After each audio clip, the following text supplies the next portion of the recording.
Blake Lively is dropping subpoenas left and right. This is getting ugly. Also, I finally get to introduce you to my lawyers. This isn't just celebrity drama.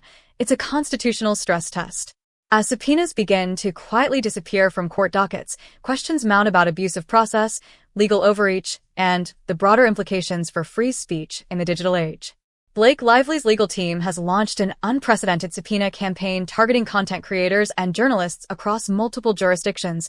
Campaign to squelch, to interfere with the free transmission of information and news. They're just trying to shut you up, Andy. That's the reality, man. Raising critical questions about the boundaries of celebrity litigation and First Amendment protections.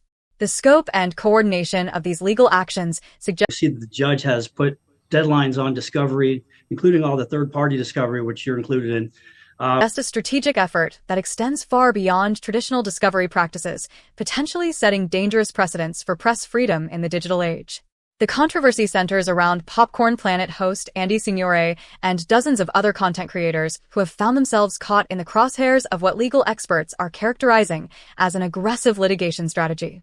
The case has evolved into something far more significant than a typical celebrity dispute, transforming into a battleground over fundamental constitutional principles governing free speech and press rights.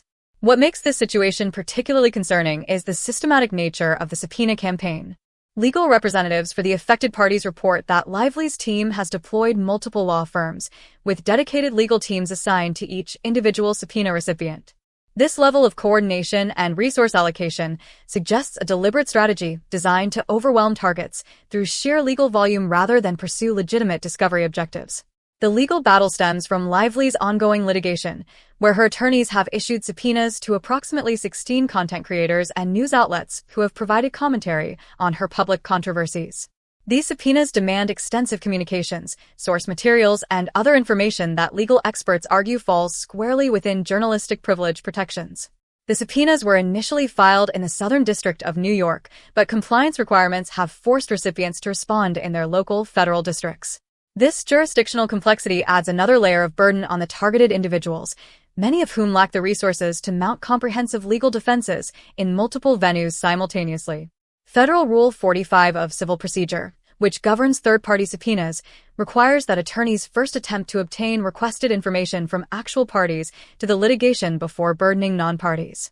Legal analysts note that Lively's team appears to be requesting communications with defendants from third parties while potentially not making the same requests directly to the defendants themselves, a practice that raises serious questions about the subpoena's legitimate purpose. The targeted content creators enjoy multiple layers of legal protection under both federal and state law. These include First Amendment protections for journalistic activities, Florida's statutory shield law for reporters, and common law privileges protecting news gathering and source confidentiality. The intersection of these protections creates a robust legal framework that courts have historically interpreted broadly to protect press freedom. The coordinated nature of Lively's subpoena campaign reveals several troubling patterns that extend beyond legitimate legal discovery. The deployment of multiple law firms with dedicated teams for each target represents an extraordinary expenditure of legal resources that serves no apparent litigation advantage over more traditional discovery methods. Legal experts observe that the billing structure inherent in this approach creates perverse incentives for prolonged litigation. With multiple attorneys billing hourly rates across numerous subpoenas, the economic interests of the legal teams may not align with efficient case resolution. This dynamic raises questions about whether the subpoena campaign serves the client's legitimate interests or primarily benefits the expanding legal apparatus surrounding the case. The timing and scope of these subpoenas also suggests strategic intimidation rather than information gathering. By casting such a wide net across the content creator community, Lively's team appears to be sending a message that criticism of their client will result in costly legal entanglements. This approach leverages the inherent power imbalance between wealthy celebrities and independent journalists who lack comparable resources. Particularly concerning is the apparent coordination between these various legal actions. The systematic withdrawal of certain subpoenas suggests a level of strategic calculation that undermines claims of legitimate discovery needs. If the information being sought were truly essential to the underlying litigation, such widespread abandonments would be inexplicable. The litigation privilege allows attorneys to make assertions within court filings that would otherwise constitute defamation, creating a one-sided information warfare environment. Lively's legal team has used this protection to make serious allegations against content creators while shielding themselves from potential liability for false statements. The accelerated discovery timeline imposed by the court adds significant pressure to an already complex legal landscape. With multiple defendants and numerous third-party subpoenas operating under compressed deadlines, Lively's legal team faces the challenge of managing unprecedented scope while maintaining quality legal work product. Legal professionals note that this broad approach creates multiple points of vulnerability. Each subpoena recipient represents a potential challenge to the underlying legal theory, and mounting successful defenses in even a portion of these cases could establish precedents that undermine the entire campaign. The resource allocation required to maintain this multi-front legal battle may ultimately prove unsustainable.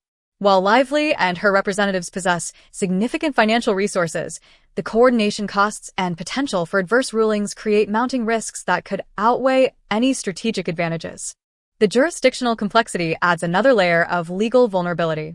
Different federal districts may interpret journalistic privileges and First Amendment protections differently, potentially creating inconsistent rulings that could complicate Lively's overall legal strategy. Furthermore, the pattern of subpoena withdrawals suggests recognition of legal weaknesses that may extend beyond the abandoned cases. If similar vulnerabilities exist across the broader campaign, the strategic withdrawal pattern could actually highlight rather than conceal the fundamental problems with the litigation approach. This case represents more than an isolated celebrity dispute. It embodies broader threats to First Amendment protections in the digital media landscape. The systematic targeting of content creators establishes a troubling precedent that wealthy individuals can weaponize the legal system to silence criticism through resource exhaustion rather than substantive legal merit. The constitutional implications extend beyond the immediate parties involved. If successful, this litigation model could be replicated by other powerful figures seeking to suppress unfavorable coverage. The precedent would effectively create a two-tiered system of press freedom, where independent journalists face greater legal vulnerability than traditional media organizations with substantial legal resources. The case also highlights the evolving challenges facing First Amendment protections in the digital age. Traditional journalistic privileges were developed primarily with established news organizations in mind, and their application to independent content creators remains an evolving area of law that requires careful judicial consideration. The historical context is particularly relevant, as press freedom has often been secured through the courage of individuals willing to stand against powerful interests seeking to suppress information. The systematic nature of this legal campaign represents exactly the type of coordinated attack on press freedom that the First Amendment was designed to prevent. The resolution of this case will likely establish important precedents for future conflicts between celebrities and digital media creators.